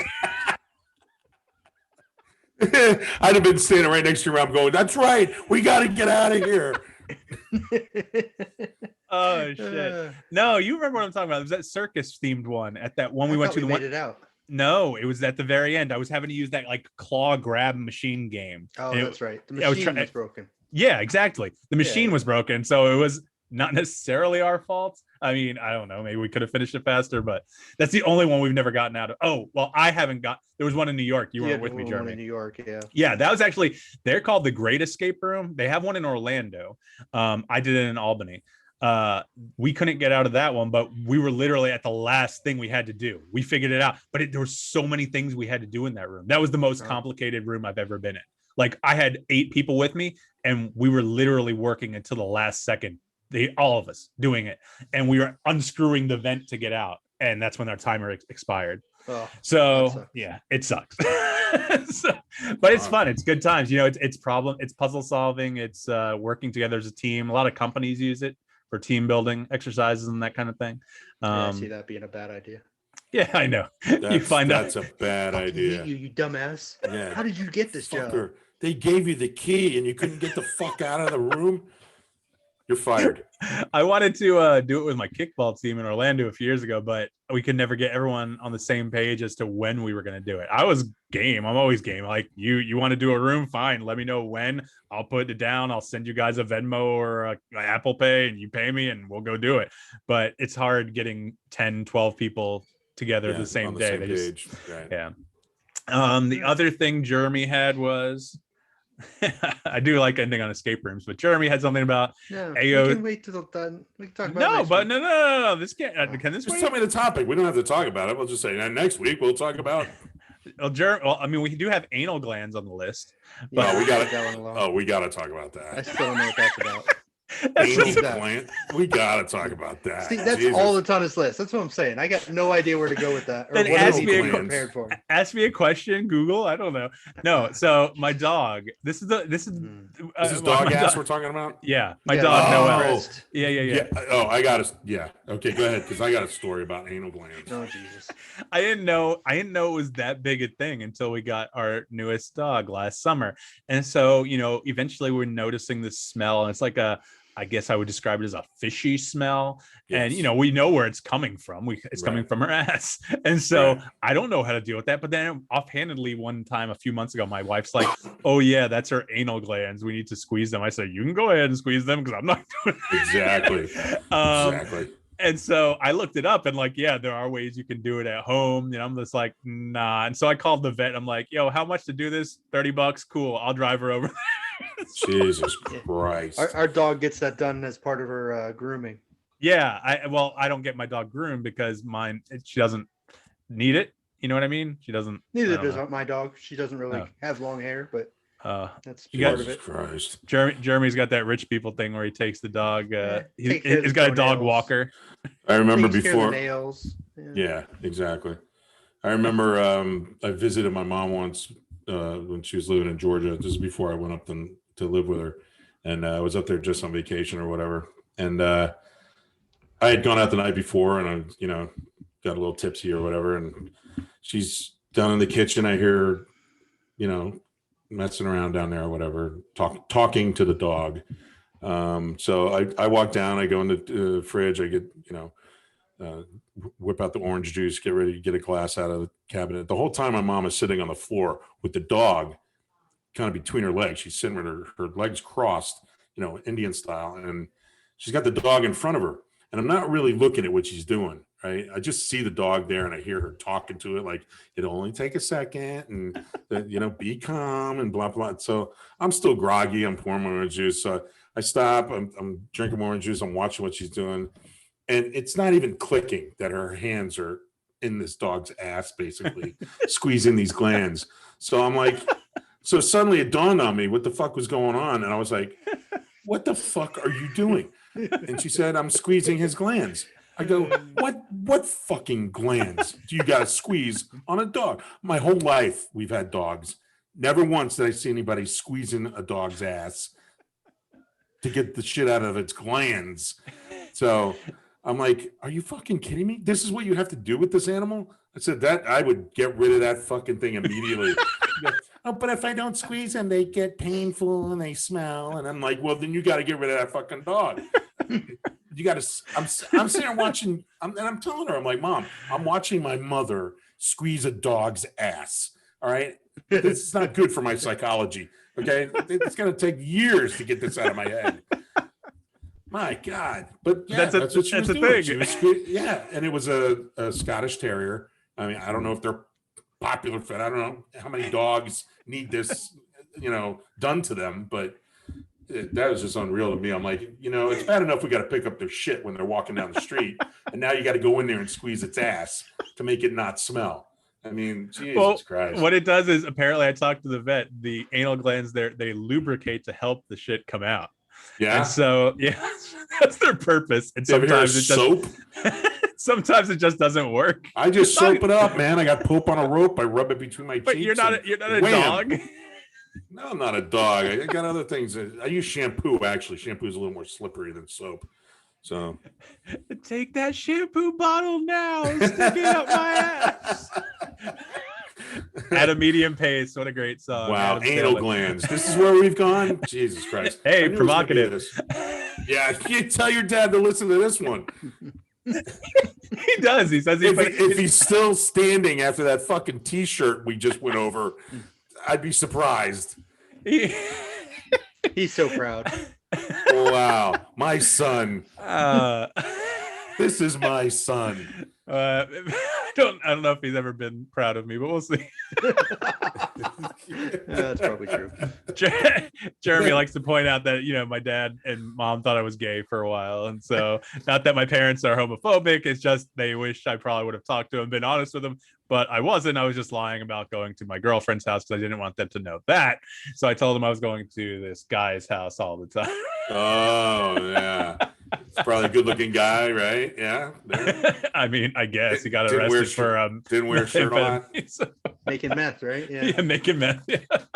Oh, he was a meth. I don't know if he was using. I don't want to get specific him and his into it, but were making it. yeah. Wow. There you go. Hey, you know what? He only did that because you are very high maintenance. He wanted you to have the best of everything, so he had to cook meth. Maybe. I mean, it was there. So Yeah. Anyway, Jeremy, I think the only one, because we talked about WandaVision, that's still on the list. I was in the middle of watching today's episode when you guys wanted to do the show, so I haven't watched this week. So I know you guys, Jeremy, you watching it, right? No, I'm not watching. I don't have Disney. I know Plus. you don't have Disney Plus. That's why I'm like, hey, we're not going to really talk about it. Jeremy, what do you mean about AOC wanting to rein in media? What does that mean? I don't really know anything about that. She had a quote this week where she thinks that we need to rein in what the media is allowed to say because of the current things are going on in the world, and they were responsible for the attack on their insurrection on the Capitol, however you want to put it. So she thinks that we need to have oversight over the media, or that the government needs to have oversight over what the media is reporting. Wow. Which channel did you see this on? Newsmax, OAN? That's pretty bold. No, it's all over the internet on CNN. She made the quote. I looked, but that is fucking scary to me. She has not read the First Amendment. That's some scary shit. That's a pretty bold. That's a pretty bold statement. I'm gonna look this up. You guys talk for a second. AOC reign in media. Oh, it's one of the first things that pops up. Oh, there you go. There you go. There. I'm not making this shit up. It's gotta be true. I don't get my news from Facebook. There's a lot of shit out there about her right now. People claiming she wasn't actually, or she making shit up about the Capitol. She was there. I'll give her. She can be scared. That's fine. She was in a different building, but that's fine. Yeah. But this is what she said. The media is scary shit. But no, I mean, this is what she said right here. It was during apparently an Instagram live, and I'm reading the quote right here off of Forbes.com. It says, quote, "We're going to have to figure out how we rein in our media environment so you can't just spew disinformation and misinformation." Adding and end quote. And then she said, media literacy and the lack thereof is a part of what happened here. And I think she was talking about the insurrection. So, I mean, I get what you're saying, Jeremy, and I don't decide what's the truth. I understand. Right. I do understand that. But at the same time, when did this scary shit? I get it. But when did this become a thing? Like, it's newspapers, you look at old movies, there was always like William Randolph Hearst had, control, and he can get his newspapers to say whatever he wants. But I mean, you got news should be news. And there's a difference between opinion pieces, and then there's a difference between news. The problem is nowadays it's so blurred that every show is basically either almost a really bad mixture of it. And, and that's even, that's from both sides. I understand. Again, both sides there. No, I listen, but even everyone, I feel like everyone's clearing the air right now. Like Lou Dobbs just lost his show on Fox News, like one of the most popular shows apparently, because he kept on with Trump's election fraud shit. So he just lost one of his show on there. CNN, yeah, they're. But that goes back to Vinny's point about 24/7 talking heads. We got 600, 700, 800 channels. They got to fill the time, and unfortunately, a lot of it's opinion. The problem with the media that I have is that, like you just said, there's so much of it. You don't know who to believe. You don't know who's actually telling the truth. Of course, you're used to watching a certain news outlet. You tend to believe what they're going to say, but then 10 minutes later, you put on another network and they're saying something totally different. It's just like you don't know who to believe, and the disinformation that she's talking about, that I agree with, but having government have control of the media, that's pretty scary stuff. My problem with the media isn't even so much. I can see when they're spinning it. It's when they decide to just ignore stories because it doesn't fit their narrative. Yeah, that too. And they just gloss over it and don't even want to talk about it because it doesn't fit their narrative that this guy sucks or that guy's great. Mm-hmm. You can't say anything bad about him then because it doesn't. We want you to think he's great, or this guy sucks, so we can't give him credit for anything he's done right.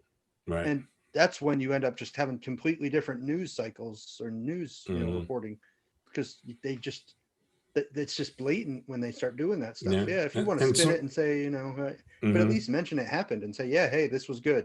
Yeah. You don't even have to say this is good. I don't really care what your opinion is. This is what happened. Right. When it's not. I don't want it to be an op-ed. Had to frame it as good or bad. Right. I mean, I think that's the thing. They all are op-eds, Vinny. I mean, that goes. You can go talk about it if you want. That's basically what everything is now. I mean, when I get news, Yeah, a lot of it is from Facebook, and it's usually the same sites, but a lot of it's like news sites that get their stuff from the AP. I feel like the AP is a really trusted source. That's one of the reasons they are the ones to call an election. And yeah, it's not, they don't certify the election, but they call the election. They're the official ones. Right. I mean, that's the wire service most of our news outlets get stuff off of. And whether or not they mold it to fit their narrative, that might be something that happens. But I mean, I also look at several different sources. Yeah, I mean, I'm one also, you guys know, I'm one to send you guys a link to a story. But I try not to send anything that's just salacious, because I don't believe that's true unless there's facts behind it. If there's evidence, that's a different story. But I don't know. Well, there's a problem with being a monster like the AP as well, is that they have the power to do whatever they want, say whatever they want, really. I mean, once they've gotten the trust of, millions and millions of people, whatever they say kind of goes. I mean, and then there's just some outlets that are just out there to stir the pot and stir shit and cause trouble, within the media, that makes the media look like shit, like you can't trust anybody anyway. So, I mean, it's just hard for me to pick one source of news and say, yeah, that's the one I'm going to go with. You really can't. Yeah, I mean, CNN comes the closest for me. I mean, I don't watch a lot of news anyway. I'm kind of jaded. I'm like, I'm sick of hearing about it. But I'll listen to some network news at night, but that's about it. And local news, I don't even bother with. But yeah, I mean, as far as huge news outlet, CNN's the closest thing for me. But then again, I question the shit that they come up with sometimes too. So, and even Newsmax the other day, when My Pillow douchebag was on there being interviewed by Newsmax, two anchors, he would not stop cutting in and butting in this interview. The Newsmax anchor, the guy anchor, got so frustrated that he talks to his producers during this live interview. He's like, can we shut this down, please? And like, when the producers don't tell him the answer he wants, the male anchor literally just walks out of his seat and walks off camera. Oh, Jesus. I mean, because this My Pillow guy just keeps trying to spout this election fraud thing. He's like, I'm putting out a movie this Friday that proves that the election was stolen from Donald Trump, blah, blah, blah. Right, and I don't know if you guys know, he put out the movie today. It's nothing but the same bullshit that's been said since November and disproven. So this guy's just some crazy nutbag. My dad likes to give him a lot of credit. He's like, well, he overcame these addiction issues. And yeah, I'll give someone credit for that. But that has nothing to do with you being a total fucktard. Believing this stuff that never happened, that was said by the Justice Department, many places. None of this ever happened. Let it go. Yeah. No, don't worry. He'll fall off the wagon and be an addict again. Don't worry about it. All right. Now that we've had a fun end to the day. Hey, that's not a bad way to go. Fuck you, My Pillow guy. That's a good way to go. Yeah, fucking piece of shit. I think he got sued for like $2 billion, just like Rudy Giuliani. Everything. I don't know how they come up with that number, these voting machine companies, but like $2 billion, you ain't gonna ever get that money from anyone. Yeah. You know how many pillows you got to sell to get $2 million? I've never tried a My Pillow, but is it really that good to get $2 billion? Are you kidding me? It's just another fucking pillow. It's unreal. Just another. I get a pillow at Costco that's just as good as that fucking thing. Jesus all right Christ. All right, we finished the list, I think, so we can end it for the week, but we have to come up with all new shit for next week. So if you guys have it's out there, man, it's out there, we'll find it, trust me. I might even do that homework that Jeremy asked me to do 5 weeks ago. We're gonna grade you on it much more severely. I gave Mike some homework for this week too. You did? What? More homework? What do you got to do, Mike? That's right. I don't even know. Watch what are you a freaking movie with his kid. What the hell? Oh, what are you talking about? I watched Troll and I watched Green Lantern. Yes. We're gonna go watch WandaVision. What do you want me to watch with her? What do you want me to watch? You want me to watch Deep Throat with her? No, watch Sound of Music and Forrest Gump. Come on. Sound of Music and Forrest Gump. Yeah, at least Forrest Gump's 3 hours long. And, you gonna kill you to spend some time with your daughter? Really? Come on, quality time. I'm the one when watching the movies. I'm the only one in this family, in my immediate family, that can stay off their phone while we watch a movie. These two on their phones the whole time. We can talk about this tomorrow. I know. That's next week. And when Forrest Gump prematurely ejaculates with Jenny, exactly. You can just say, you can just tell her to go get some popcorn for you. I'm Sophie, sorry. Could you give me a soda? I'm sorry, Jenny. I'm That sorry. doesn't usually happen to me. I'm not a smart man, but I know that I just came. Mama Alrighty. always says Mama orgasms said, are. Mama always And on said that note, Mama always said my underwear got sticky. Forrest, why is your underwear like cardboard? Oh All my right, God. so if you guys have a Jesus. topic question, Hey, a Sirius comment, XM is missing out, man. I think so. Give us a call 240-724-6877. I can't believe I remember that number every week. 240 Saints with 3 S's. Saint did call in, by the way, Really? this week, but his voicemail was such poor quality. I talked to him and we agreed that it was not worth putting on the podcast because it sucks because he wanted to introduce his new segment. I believe he calls it Some Old Florida Shit. That's his new segment. Yeah, So yeah. he wants to all put that. right. Yeah. Yeah. So that's something we need to think about as well. Put it on the list. That's going to be a perpetual thing. So if you guys think Jeremy will know what I'm talking about on FARC, the Florida tab. That's kind of what we're going for here. So a Florida man thing kind of thing. Okay, I got you. Vinnie, yeah, you know, that kind of the dumb shit Floridians do. Dumb shit. Oh, yeah, okay. I mean, you know, I'm sure we can put some Georgia in there too, because Georgia is basically North We Florida. got some, yeah, there's some dumb motherfuckers up here too. So, yeah. So I think that's what we want to do. You can email us at usualsaints@gmail.com. You can find us on Instagram, Twitter, and Facebook at The Usual Saints. Find us on all your favorite listening platforms, which is where you're listening now. And for Vinny and Jeremy, I'm Mike D. Thank you once again for listening to The Usual Saints. Peace. And now we have to do that after talk that Jeremy likes me to include in. I'm done. The after talk. We talked for an hour and a half. I'm done talking, man. I'm Nah, sick of That's it. right. I think it was more than an hour and a half. I think this might be our longest episode to date. Ever. Yeah. Yeah. Think when Saint comes back, unless he puts a limiter on us, like unless he tells Oh us my we need to God. end, we're just gonna get Yeah. longer and longer. We're Yeah. gonna be doing 4-hour shows. We're gonna be doing like Rogan and Stern soon. Yeah. We'll just keep going until Saint falls asleep, and when he falls asleep, we'll end it. All right, guys. Well, right. yeah, we'll cross off the list and we'll put some more stuff on, and I'll see if Yeah. I can watch some movies. If you got a transcript of what Saint said, at least we could go over any topics you wanted to cover next time. Yeah, sure. We can Even do if it's that. a bad recording. It kept cutting in and out. Oh, okay. Yeah, I mean, he basically was encouraging us to keep going and blah blah blah, and Good, good. Does he actually listen to any of this